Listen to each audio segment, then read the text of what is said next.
ನಮ್ಮನ್ನು ಆಳುವವರ ಮೇಲೆ ಒತ್ತಡ ಹಾಕಬೇಕು, ನಮ್ಮನ್ನು ನಡೆಸುವವರ ಮೇಲೆ ಒತ್ತಡ ಹಾಕಬೇಕು. ನೀನು ಮಾಡ್ತಾ ಇರೋದು ತಪ್ಪು. ಇವತ್ತು ಫೋರ್ತ್ ಆರ್ಗನ್ ಆಗಿ ಮಾಧ್ಯಮ ಇದೆ ಅಲ್ವಾ? ಲೆಜಿಸ್ಲೇಚರ್, ಎಕ್ಸಿಕ್ಯೂಟಿವ್, ಜುಡಿಷಿಯರಿ, ಈಗ ಮೀಡಿಯಾ ಅಂತ ಕರಿತೀವಿ. ಈಗ ಮೀಡಿಯಾ ವೈಡ್ ಸ್ಪ್ರೆಡ್ ಆಗಿದೆ. ಇದೊಂದು ರೀತಿ ಸಮುದ್ರದ ಥರ ಬೆಳೀತಾ ಇದೆ ಇವತ್ತು social media. Social media is also curbing the rights of the common people. ಗೊತ್ತಾ ನಿಮಗೆ? ಎಷ್ಟೋ ಜನಕ್ಕೆ ಮರ್ಯಾದೆ ತೆಗೆಯೋದು, ಎಷ್ಟೋ ಜನ ಅವಹೇಳನ ಮಾಡೋದು, ಸುಮ್ಮನೆ ಸುಳ್ಳು ಅಪ್ಸೋದು ಇವೆಲ್ಲ ಮಾಡ್ತಾರಲ್ವಾ? ಕೆಲವೊಮ್ಮೆ ಮಾನಹಾನಿನೂ ಕೂಡ ಮಾಡ್ತಾರೆ. ದೈಹಿಕವಾಗಿ ಹಿಂಸೆ ಕೊಟ್ಟರೆ ಅದು ಮಾನವ ಹಕ್ಕುಗಳ ಉಲ್ಲಂಘನೆ ಅಂತಲ್ಲ, ಮಾನಸಿಕವಾಗಿ ಹಿಂಸೆ ಕೊಟ್ಟರು ಕೊಡುವ ಉಲ್ಲಂಘನೆ. ನೋಡಿ ಹೇಳು ಗಣೇಶ್ ಗೌಡರು, ನಿಮ್ಮ ಎದುರಿಗಿರೋರನ್ನ ಪ್ರೀತಿಸಿ, ಗೌರವಿಸಿ. This is also A beautiful terminology of human rights protection. ಅವರ ಪ್ರಿವಿಲೇಜಸ್ನ ರಕ್ಷಣೆ ಮಾಡಬೇಕು ಅಂತ. ಸುಮ್ಮನೆ ಊಹೆ ಮಾಡ್ಕೊಳ್ಳೋಣ, ನಮ್ಮ ದೇಶದಲ್ಲಿ ಇನ್ ಇಂಡಿಯನ್ ಡೆಮಾಕ್ರಸಿ ಅಲ್ವಾ, ಅಕಸ್ಮಾತ್ ಕಾನ್ಸ್ಟಿಟ್ಯೂಷನ್ ಇಲ್ಲ ಅಂದಿದ್ರೆ ಪಾಕಿಸ್ತಾನ ಥರನೋ, ನೇಪಾಳ ಥರನೋ, ಬಾಂಗ್ಲಾ ಥರನೋ, ಶ್ರೀಲಂಕಾ ಥರನೋ ಅವಾಗವಾಗ ಅರಾಜಕತೆ ಬಂದ್ಬಿಡ್ತಿತ್ತು.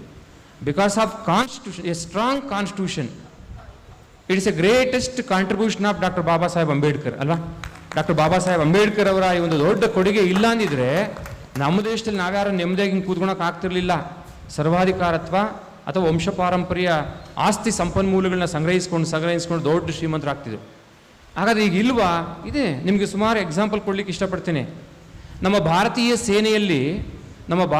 ಸೇನೆಯಲ್ಲಿ ಯಾರಾದರೂ ದುಡಿತಾ ಇದ್ದಾರೆ ಅಂದರೆ ತಾಯಿ ಭಾರತಾಂಬೆಯನ್ನು ರಕ್ಷಣೆ ಮಾಡಬೇಕು, ದೇಶ ಸೇವೆಯನ್ನು ಮಾಡಬೇಕು ಅನ್ನೋ ಮನೋಭೂಮಿಕೆಯಿಂದ ಅಲ್ಲಿ ದುಡಿತಾ ಇದ್ದಾರೆ ಅಂದರೆ, ಯಾರಾದರೂ ನೀವು ಸುಮ್ಮನೆ ಕೌಂಟ್ ಮಾಡಿ ತೋರಿಸಿ, ಯಾರಾದರೂ ರಿಚೆಸ್ಟ್ ಪೀಪಲ್ ಮನೆಯಿಂದ ಯಾರಾದರೂ ಹೋಗಿದಾರಂತ? ನೆವರ್. ಹೋಗಿರೋರೆಲ್ಲ ಯಾರು ಗೊತ್ತಾ? ಶ್ರೀಸಾಮಾನ್ಯ ರೈತರ ಮಟ್ಟದಿಂದ ಕೂಲಿ ಕಾರ್ಮಿಕರ ಮಕ್ಕಳುಗಳು, ಮಧ್ಯಮ ವರ್ಗದ ಮಕ್ಕಳುಗಳು ಹೋಗಿ ಅಲ್ಲಿ ದುಡಿತಾ ಇದ್ದಾರೆ ದೇಶಕ್ಕೋಸ್ಕರ. ಇವತ್ತು IAS, KS ಅಥವಾ ಬೇರೆ ಬೇರೆ ಪೊಲೀಸ್ ಇರ್ಬೋದು, ಟೀಚರ್ಸ್, ಇಂಥ ಹುದ್ದೆಗಳು ತೊಳಿ ಯಾವ ಪೊಲಿಟಿಷಿಯನ್ಸ್ ಮಕ್ಕಳು ಹೋಗಲ್ಲ.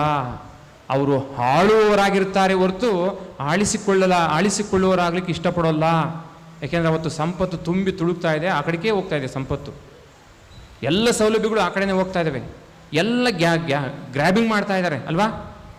ಇದು ವಿಪರ್ಯಾಸದ ಸಂಗತಿ ಇವತ್ತು.